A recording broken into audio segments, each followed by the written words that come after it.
Good morning, ladies and gentlemen. Good morning. Good. Hey, that's wonderful. Good. I wondered if I was exaggerating. So,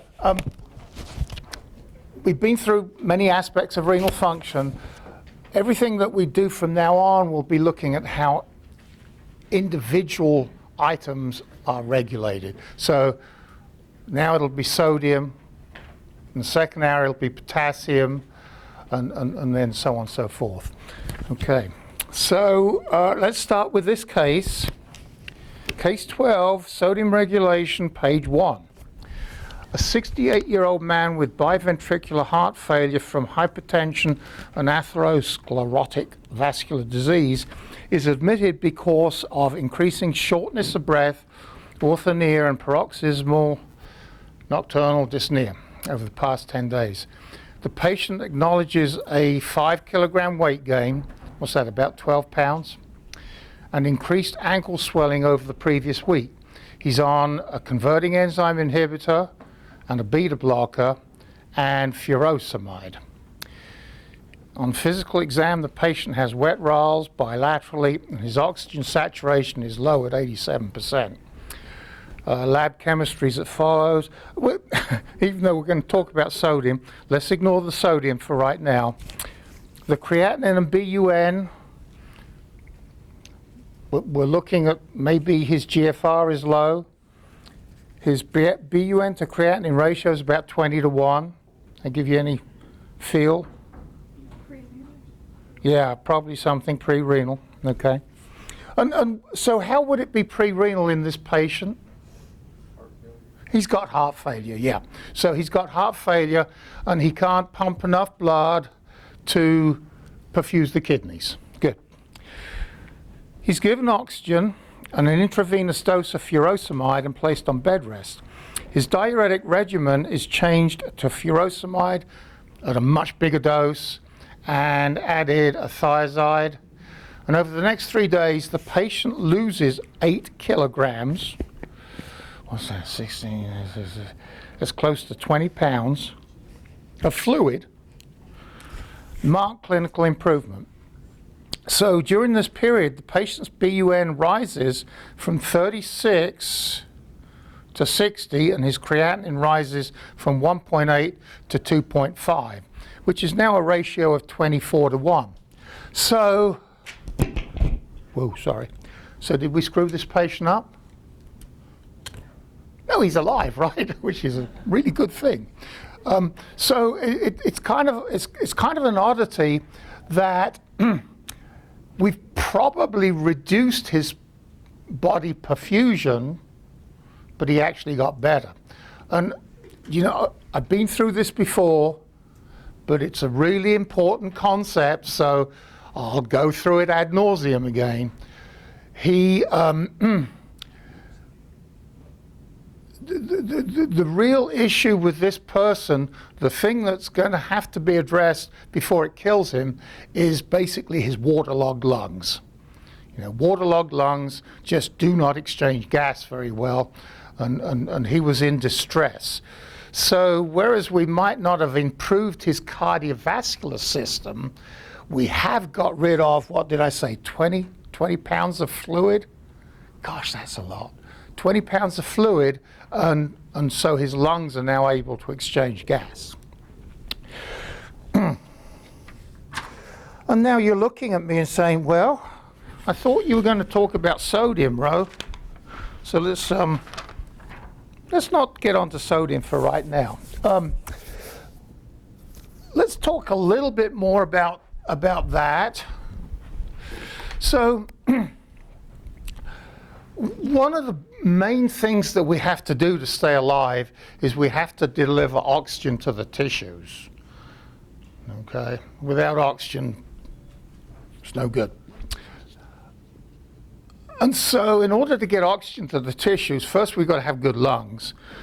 But secondly, the heart has to deliver it. So the heart, or heart performance,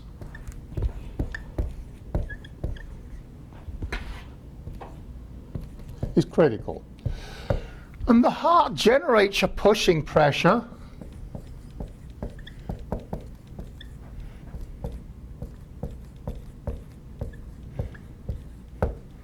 And this is just my colloquial terms, okay? I'm not introducing any new medical terms. Generates a pushing pressure, and because of the elasticity of the arteries, that's also maintained through diastole, okay? But there's one other factor. The heart can only perform if it's got the volume to perform with in the first place. In other words, you can't deliver oxygen unless you have the fluid, the blood, to deliver it in.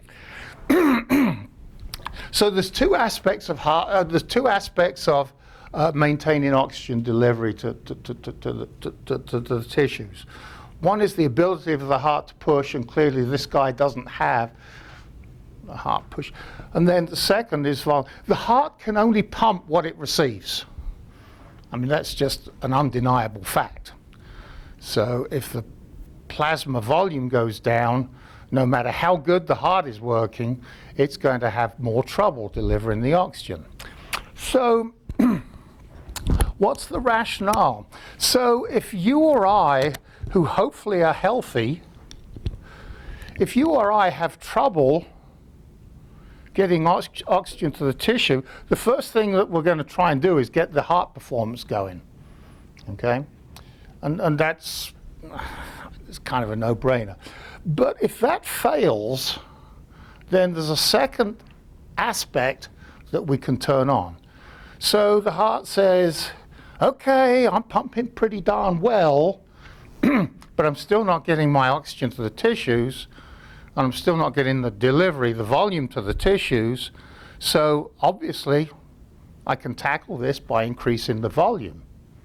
So that if I have more volume on board, I get more volume going back to the heart, and I can pump more out.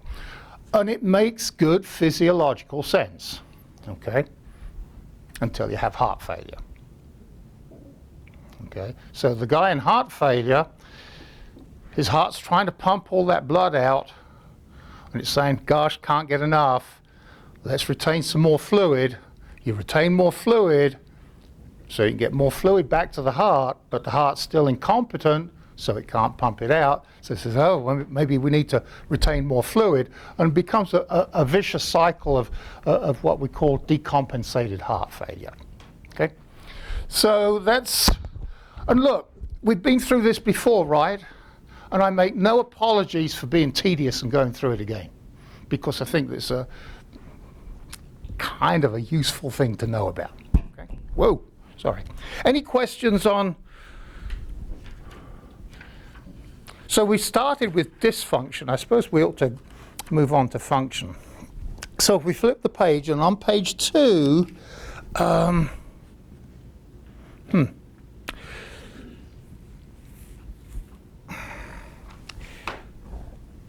one thing, I told you this was about sodium regulation, and we really haven't mentioned sodium yet.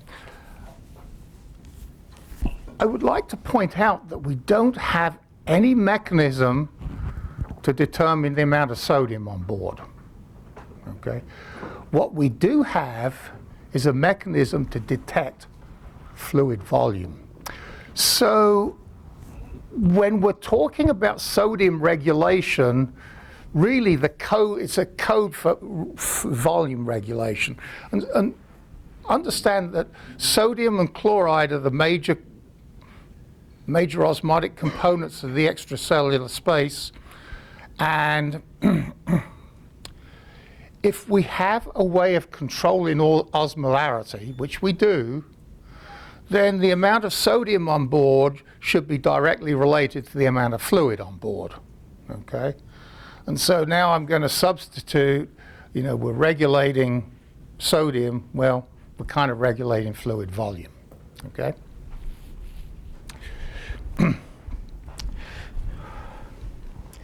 So down below that, this is a diagram from Byrne and Levy, and it's a super diagram because what it does, and I'm not going to put it up on the board. What it does is it identifies the players involved in volume regulation. Okay. Before we finish, you'll probably know this diagram pretty darn well. Right now, I just use it as a kind of a heads up to show you the players that are involved in volume regulation. Okay? How you use it, I don't care. I've mentioned that. Do you still understand the terms concept mapping? Is that still an educational term? Yeah. Maybe I'm being cynical, but we tend to go from one educational mode of operation to another, and I just wasn't sure that we still use the term concept mapping. Okay, so this makes a good skeleton for looking at the general picture, and you can fill in the details later. So, but I would make one more comment about that. All of these players affect fluid reabsorption. All but is ANP down there? Yeah. All but ANP actually respond to a contraction. ANP responds the other way. But they all respond to a fluid disturbance, but they also have vasoactive properties as well. And so just thinking in terms of if there's a reduced perfusion of blood, oxygen, or whatever to the tissues, there's a couple of ways of dealing with that. One, you can increase the perfusion pressure, and you can use vasoconstriction to do that. And then secondly, you can go to volume. Okay? So all of those substances do both things. They affect the fluid status, and they affect, at least short term, they affect the vasculature.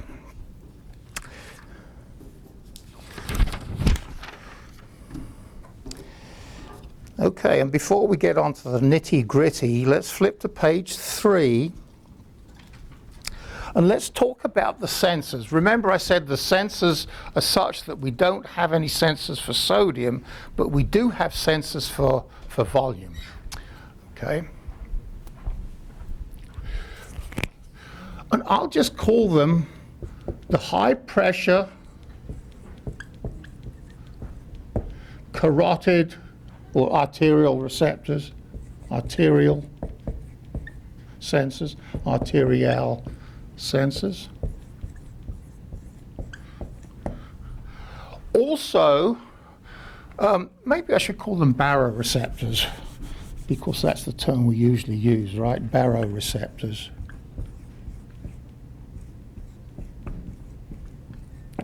We also have renal baroreceptors.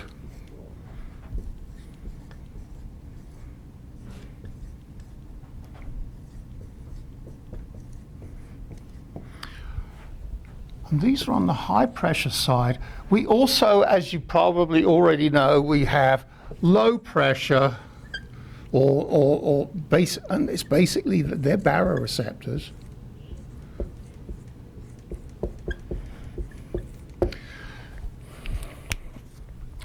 So aortic arch, kidney, and these are in the ventricles of the heart, right?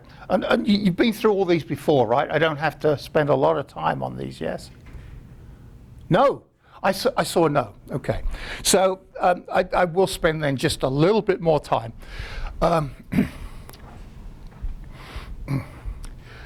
These high pressure receptors tend to, the aortic arch receptors, they tend to measure what the heart is putting out. So if the pressure drops in the aortic receptors, then it's an indication that the heart's not pushing much out. Same thing down at the kidney. If the kidney detects a lower perfusion, it says, well, if I'm getting low perfusion, everybody else is, and so we better do things to bolster the circulation.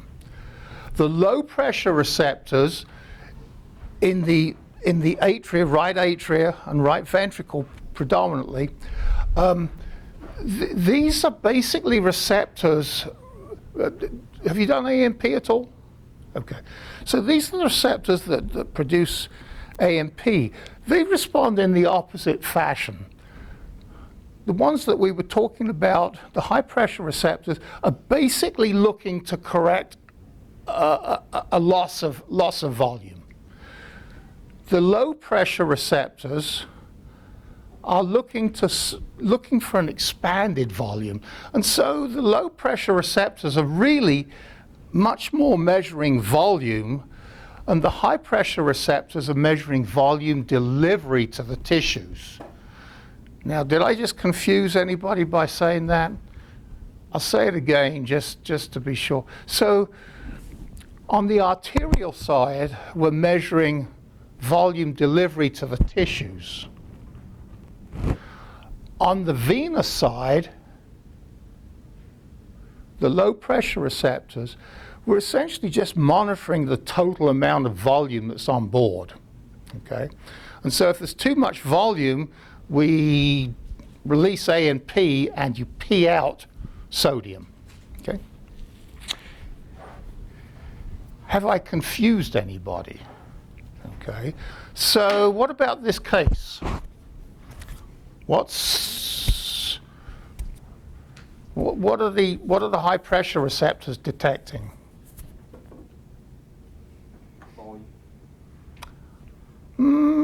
Did I say high or low pressure? I said high, right? Well, yeah, but I need to do better. Well, okay, maybe I'm being obscure.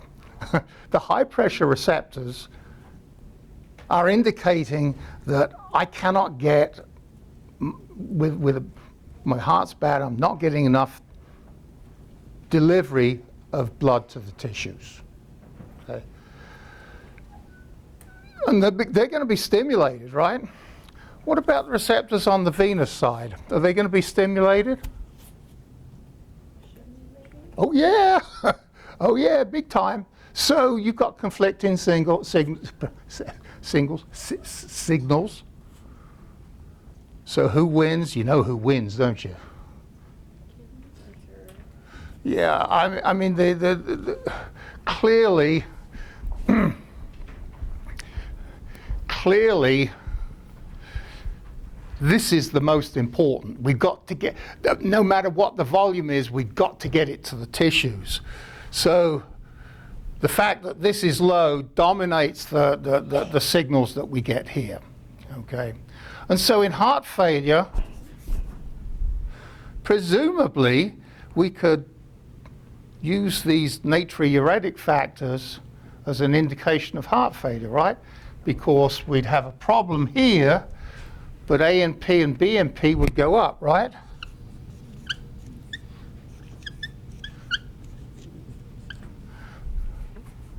I'll talk about that a little bit more later because that's used as a test for heart failure. Okay, so before we move on, I'll introduce one term, effective circulating volume.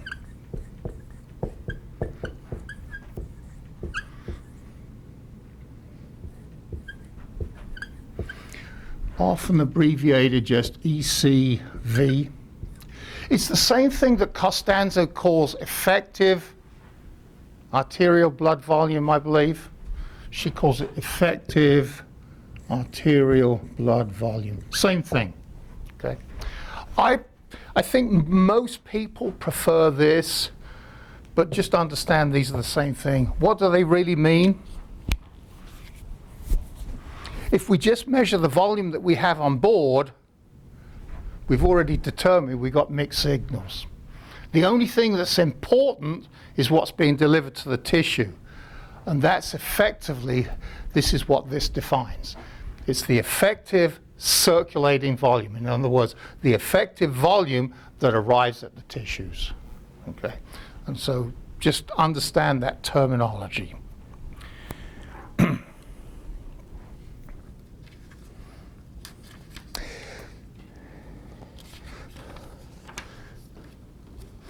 So that's a long introductory preamble, but I hope you think it's worth it. Okay. So let's go to page 4.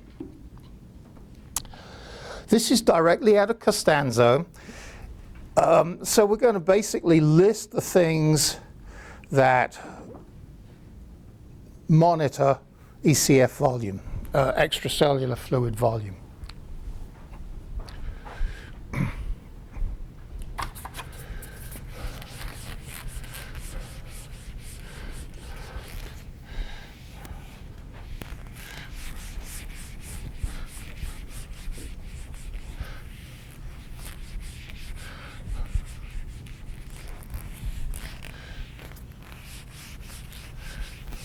And I believe the first that's listed is the sympathetic nervous system. So any time that the baroreceptors on the arterial side are stimulated,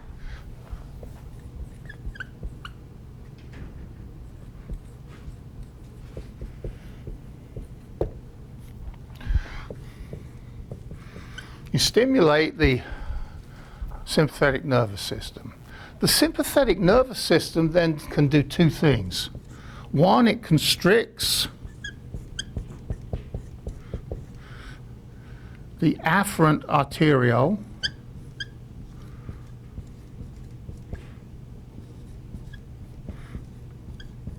and that kind of makes sense, doesn't it? I mean, if you if you got a reduced amount of fluid being delivered to the tissues, let's tone down the GFR a little bit so that we minimize our fluid losses. Okay. But it also has a profound tubular effect. It also stimulates the reabsorption of sodium by the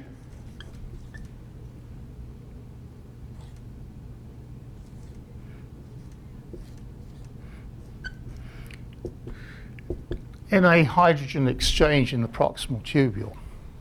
So,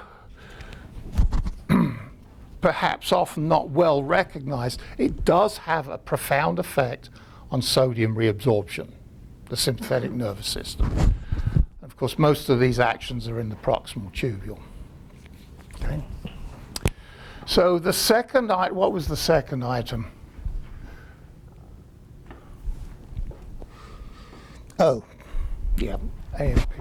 I'm not going to, yeah, let me just do AMP first. I'll come back to it.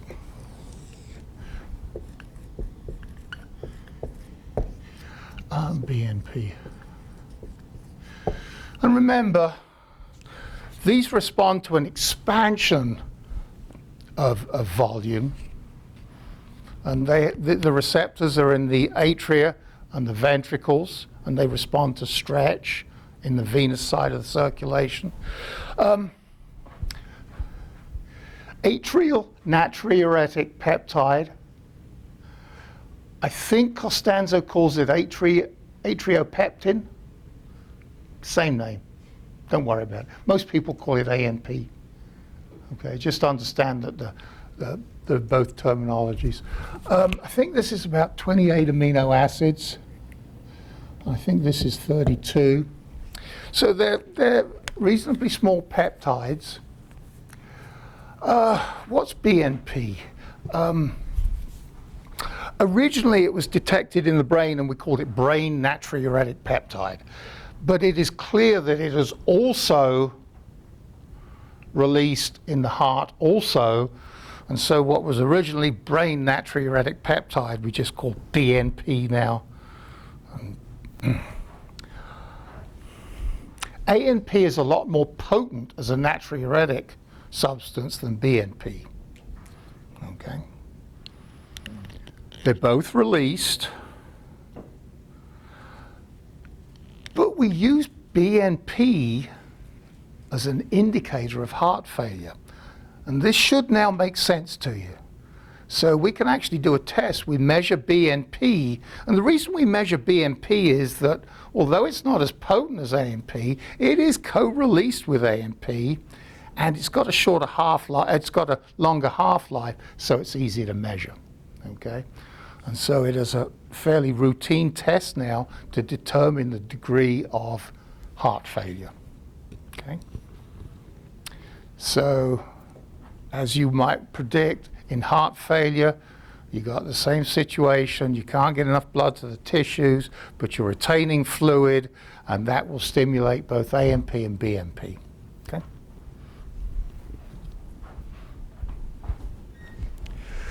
I guess we ought to go through. Actually, I tell you what. Before I flip to the next page, so that diagram has Starling forces and the renin-angiotensin system. Yes, renin-angiotensin system. I'm not going to go through Starling forces anymore because we basically covered that, I think, on Tuesday. Okay.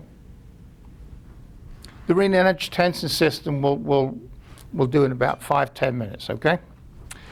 But let's talk about the AMP a little bit more and flip the page.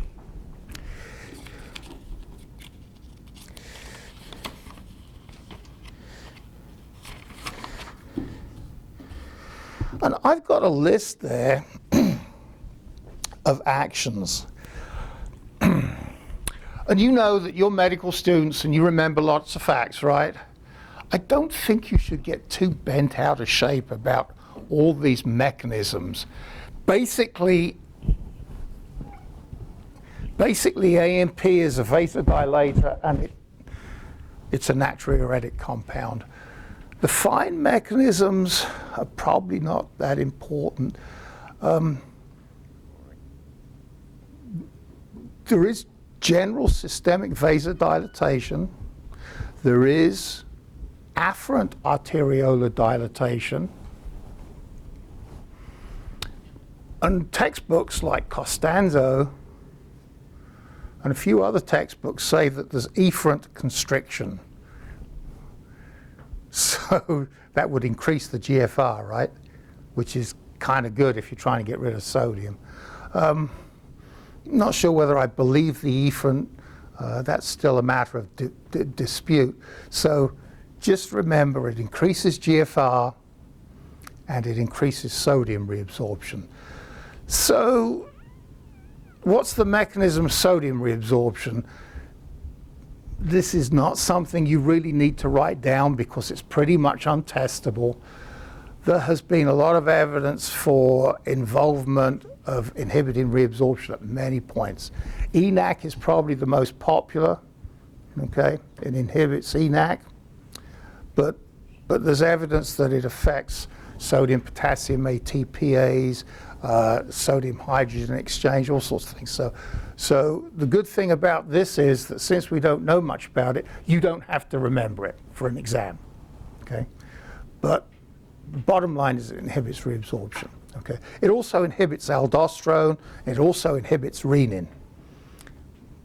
But the overriding thing is remember that it increases GFR and inhibits sodium reabsorption. Yes, ma'am? Okay, okay.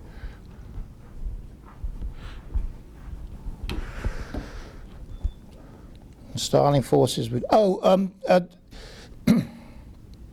are a number of other factors. Urodilatin is actually an analog of AMP, which is produced solely in the kidney. We don't really know what the function is, but it has the same effects to increase sodium, increase natriuresis.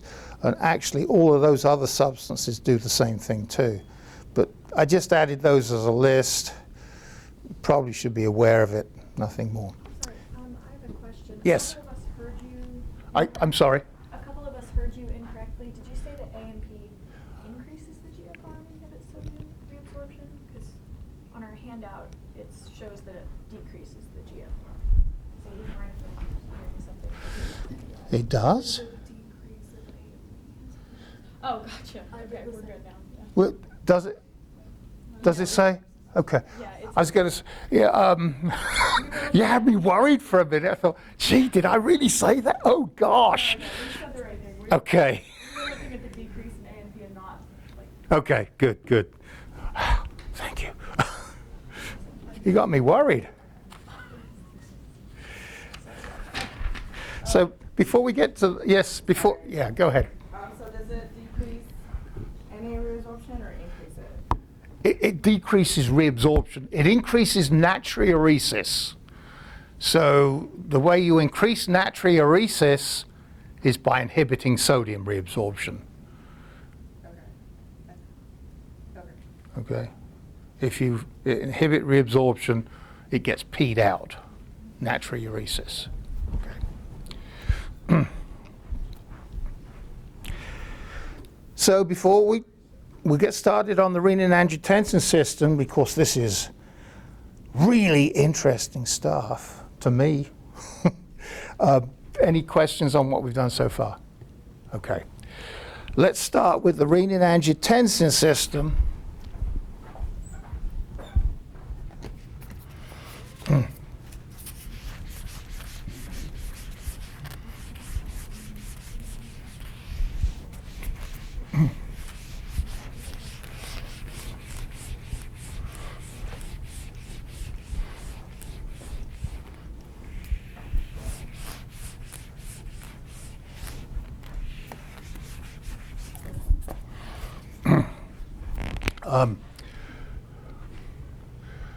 I think she says sodium depletion, right, Costanzo?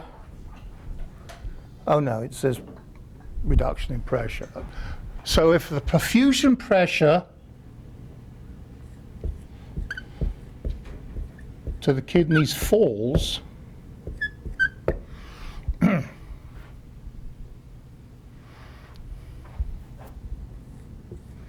you get renin. Renin is released from the juxtaglomerular cells. They're modified smooth muscle cells next to the macula densa. They can respond to stretch of the afferent arterioles and release renin. Okay. So it's got a molecular weight of about 40,000.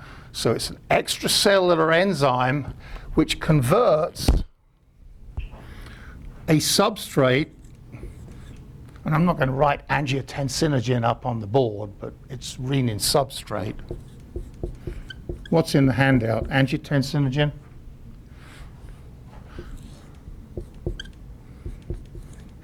Goes to angiotensin 1,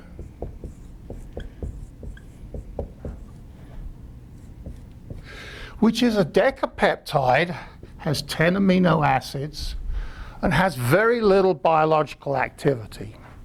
Okay? That is converted, and the party line mostly in the lung, but it is also elsewhere, by angiotensin converting enzyme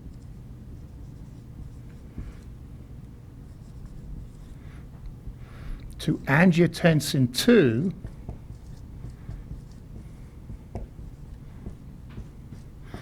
which is an 8 amino acid peptide. The angiotensin 2 is the active component of the system. So there are receptors that respond to angiotensin 2 and mediate its effects.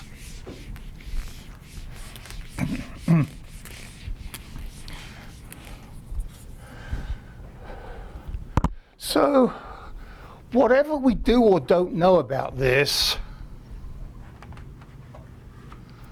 the STEP exams will ask you questions on this cascade. Why? The reason is that we have a bunch of drugs that interfere with this cascade to block it.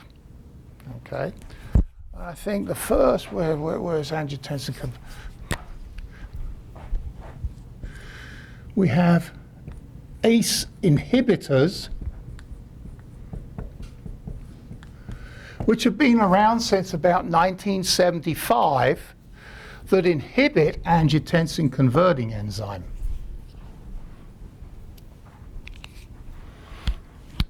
we also have drugs. Okay, this combines with receptors.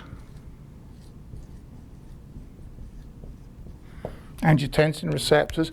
We also have what's called ARBs, angiotensin receptor blockers. And these came good in the early 1980s. These are both good antihypertensive drugs. And they are both also renoprotective, and so they're widely prescribed. Okay. There is also now a renin inhibitor, aliskiren, that inhibits renin. This is being used, but not so much. We have a phenomenally good track record with these, the ACE inhibitors. There are very few side effects, some, but very few. Most people tolerate these very well. And now we've got a pretty good track record with ARBs, so they're widely used. I don't know the relative, it's probably about 50-50 now. So in terms of clinical judgment, you know, you might have somebody on ACE inhibitors for a long time. If they work, is there any need to change them over to ARBs? Probably not. So these are still in use. All these drugs end in pril. All these drugs end in sartan. And that just gives you a feel for, you know, when you see all these drug names, now you know what they are. So it doesn't matter what the beginning is, whether it's captopril, enalapril. Prils are all angiotensin converting enzyme inhibitors.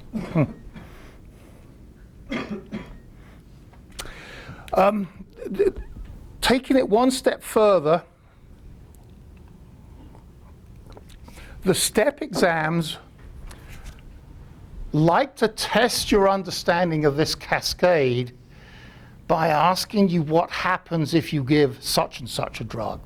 So, for example, if you give an ACE inhibitor, presumably angiotensin 2 will go down, right? Hope so. Can you also rationalize that this will go up? This is the sort of question that they ask you, okay? Can you also rationalize that this will tend to go up? Okay. So those are the sorts of rationalizations that you might be expected to go through on STEP exam questions. And you know, and I hope it doesn't sound cynical, I think it's entirely appropriate that they ask you lots of questions on these things because they're so widely prescribed and such useful drugs that I think it's well worth understanding exactly what's going on. Okay, so let me go through the actions. Let me leave that up there and work over here. So, angiotensin 2 actions. And I think the last one is actually constriction. Let me put that first. It's a very potent vasoconstrictor.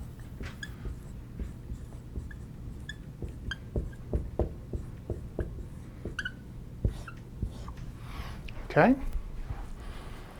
And the only reason I say let me put that first is it's, I mean, it's almost an instantaneous effect, right? You make renin, you make angiotensin, vasoconstriction. The other effects tend to be a little bit more delayed, and the next one's aldosterone, right?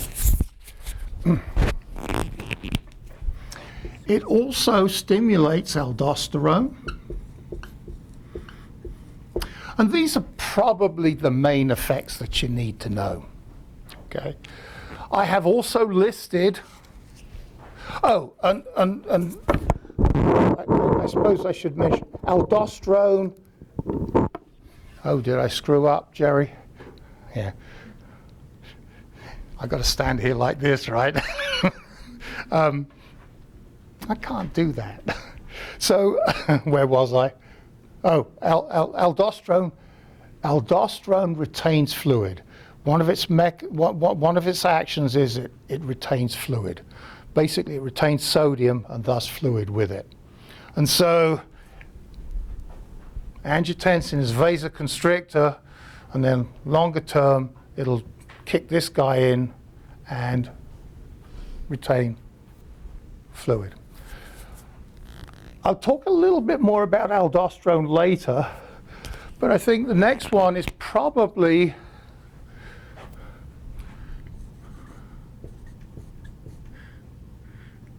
NaH. If I put that, do you know what that is?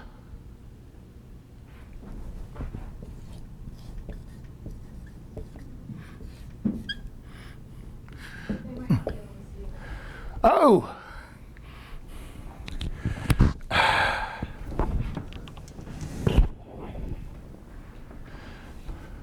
Jerry's going to get mad at me.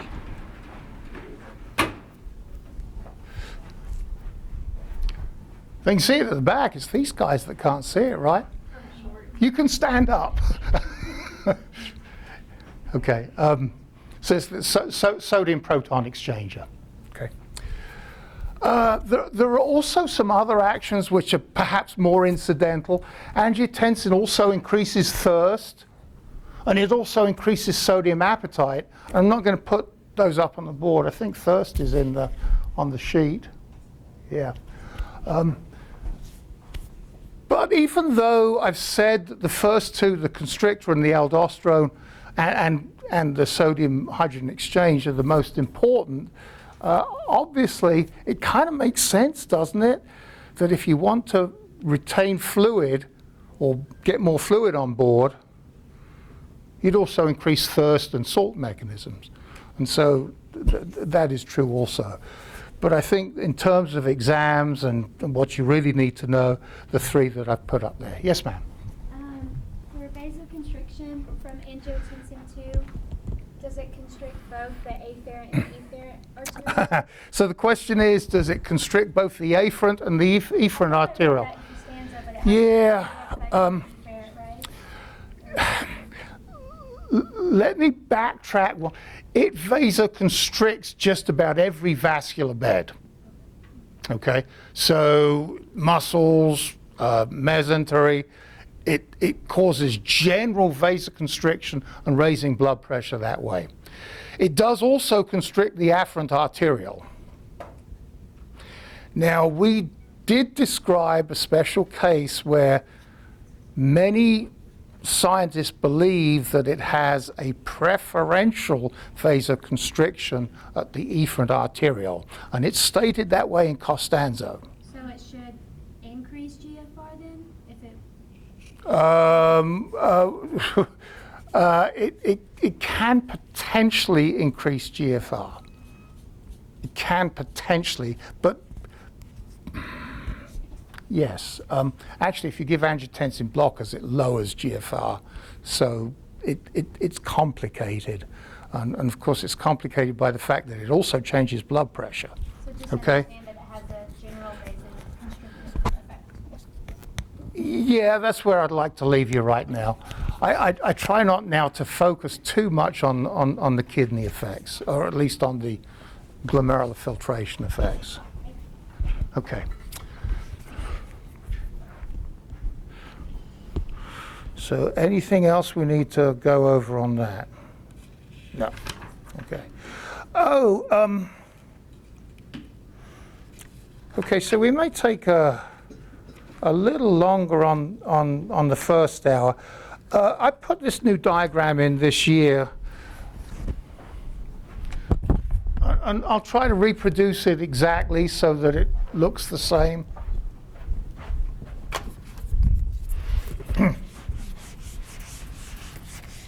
One thing that I've not done well in previous years is I haven't talked much about the factors regulating renin release, and I think it was perhaps an oversight. So I added this little diagram So basically low perfusion, arterial perfusion. And this is a cell, this is a juxtaglomerular cell, and it's got renin granules in it, and when it's stimulated, it makes renin, okay? So when you have low perfusion, you have renal baroreceptors, which can communicate with the juxtaglomerular cells and turn on renin release, okay? But I've also added, okay, so low blood pressure, low volume, they both feed in here. Low blood pressure can also stimulate the sympathetic nervous system, and the sympathetic nervous system can act via beta-1 adrenergic receptors and also stimulate renin release. So it's kind of a double whammy. And I'll leave off the afferent vasoconstriction right now. Well, I guess I need to put it in.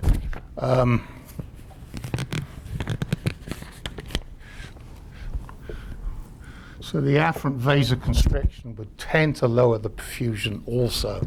So almost kind of a triple whammy on renin release. Okay? So what do I need to add? The only things that I think I would add here is that angiotensin 2 inhibits renin release. And this is really an incredibly important physiological concept. It seems kind of trivial, but every time you turn a system on, you have to have some sort of restraint that turns it back off again. And it's called negative feedback. It happens on your thermostat at home, and it happens in all physiological systems.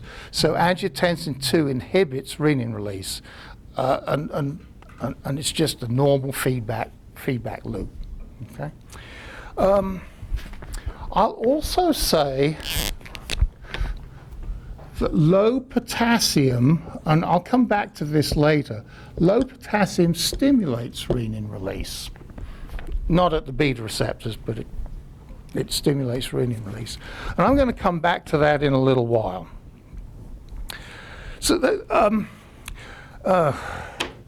it's not in Costanzo, but if you read other textbooks may say that there's a macular edema effect on renin. I think we can ignore that because it may or may not be true.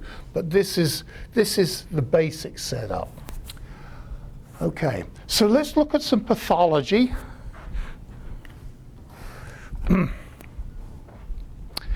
And the first thing that I've listed, so I'm describing high renin states.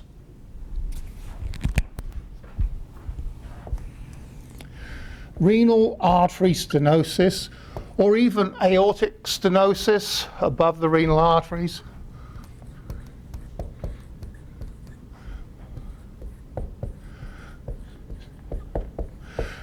Not terribly common, but it is a correctable form of hypertension. So why does it cause hypertension? So you constrict a renal artery, it reduces the perfusion of the kidney says, whoa, we're not getting enough fluid, the perfusion pressure's down, and it makes renin, and of course the perfusion to the tissues is not down, it's just an anomaly in the renal artery, and so you get a hypertension that way. And so that's a correctable form of hypertension. So even though it's relatively rare, it's because it's mechanistically interesting, and STEP exams can definitely ask questions about what happens with a renal artery stenosis. And I think you realize it's a fairly easy question to set. Next is pregnancy. Did I call pregnancy a pathology? It just feels like a pathology, right?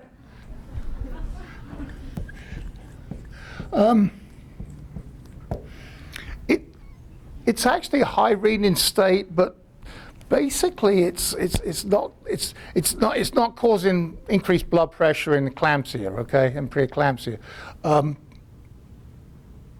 The renin is high, but the pregnant person is pretty much insensitive to the angiotensin, so it measures as a high renin state, but it's not really terribly important.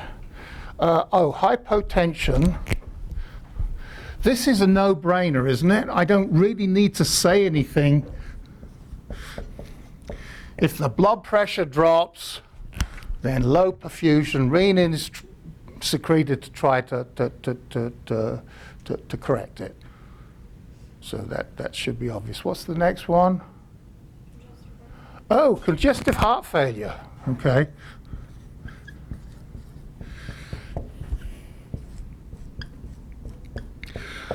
And we've kind of already addressed it, but I don't know whether we made the link to renin-angiotensin system. So we have determined that the body mistakenly wants to try to retain lots of fluid in congestive heart failure, and clearly one of the signals, the low perfusion of the kidney, is one of the signals, causes renin release. Okay. So most people with heart failure will probably have some sort of converting enzyme inhibitor, or at least some sort of renin blocker, because that'll block the sodium retention. What's the last one? Oh, essential hypertension. Let me just take a little longer, essential, because people get confused with my test question. Oh, did I say test question?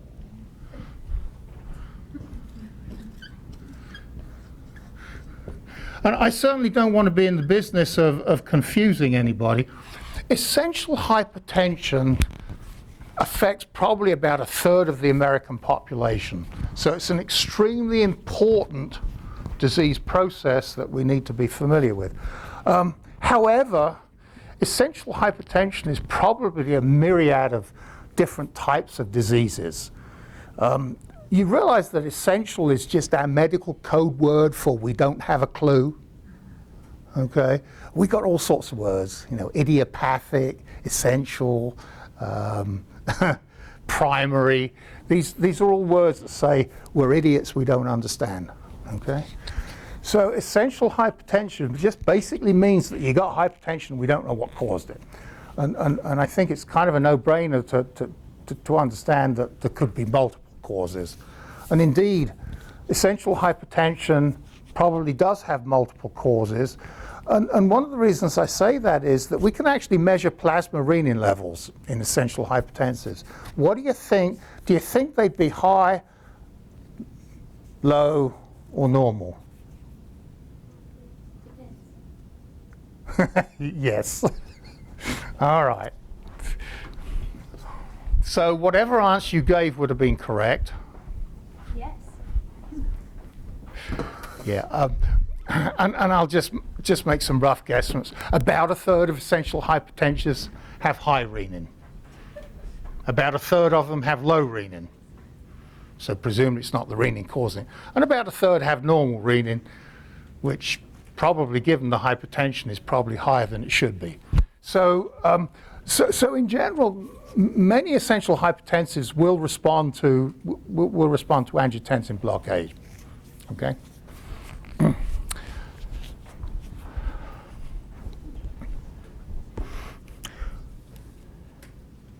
Oh, I've got a couple of other.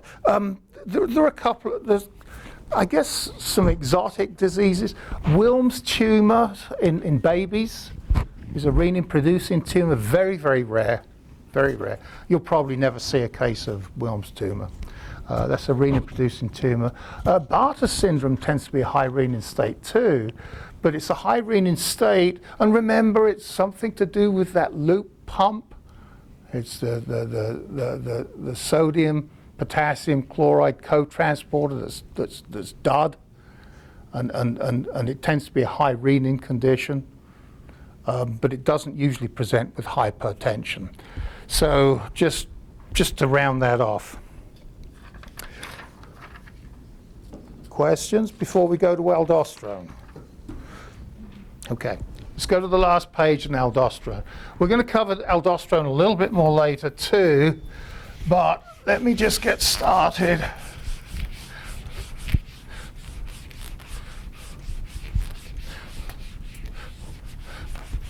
And come back to it, I think, on Monday.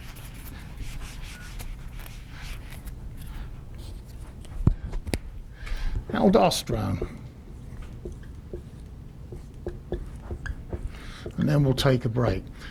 So aldosterone responds to renin. Well, I should say angiotensin, renin-angiotensin system.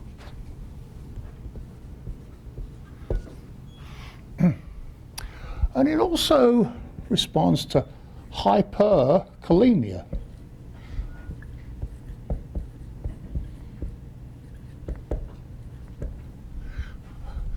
So, low perfusion.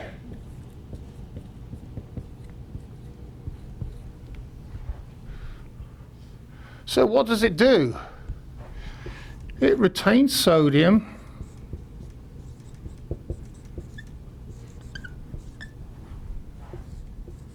and secretes potassium.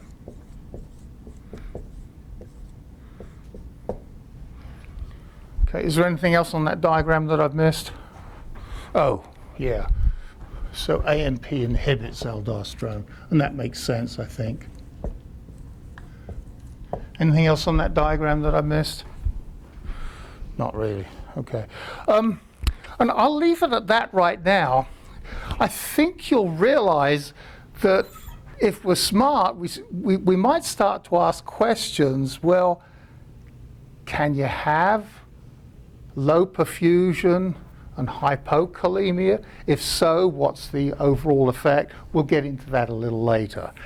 Okay, and you could also say, well, if we got low perfusion and that's our only problem, this makes sense, but does this make sense? And we'll go through that, I think, on Monday. Okay, just to give you a hint there. So let's look at that diagram. That's a principal cell.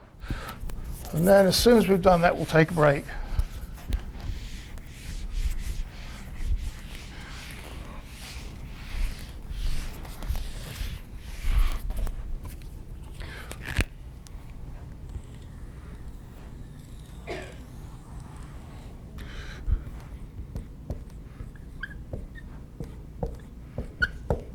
So this is the principal cell. And remember, we have ENaC and we have ROMK.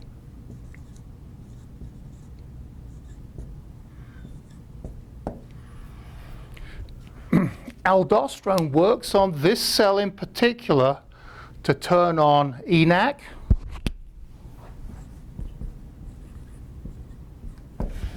It turns on, well,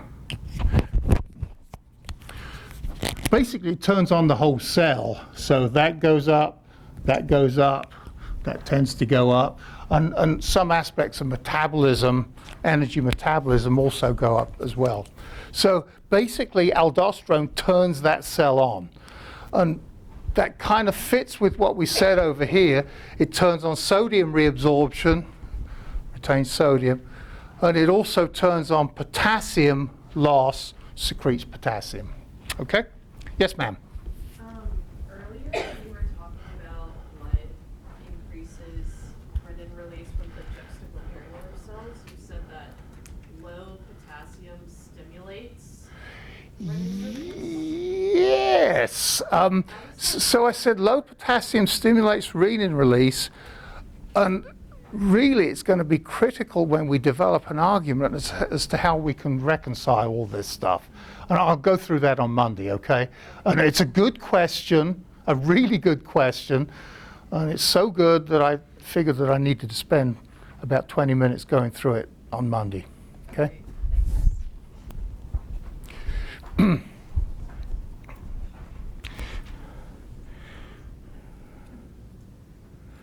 Okay. Sorry, we went over the hour a little bit. I think we can finish the next one in less than an hour, and so we should still be out in good time. Any questions on what we've done before we take a break? Smile, jump up and down. Okay. Well, just take a break.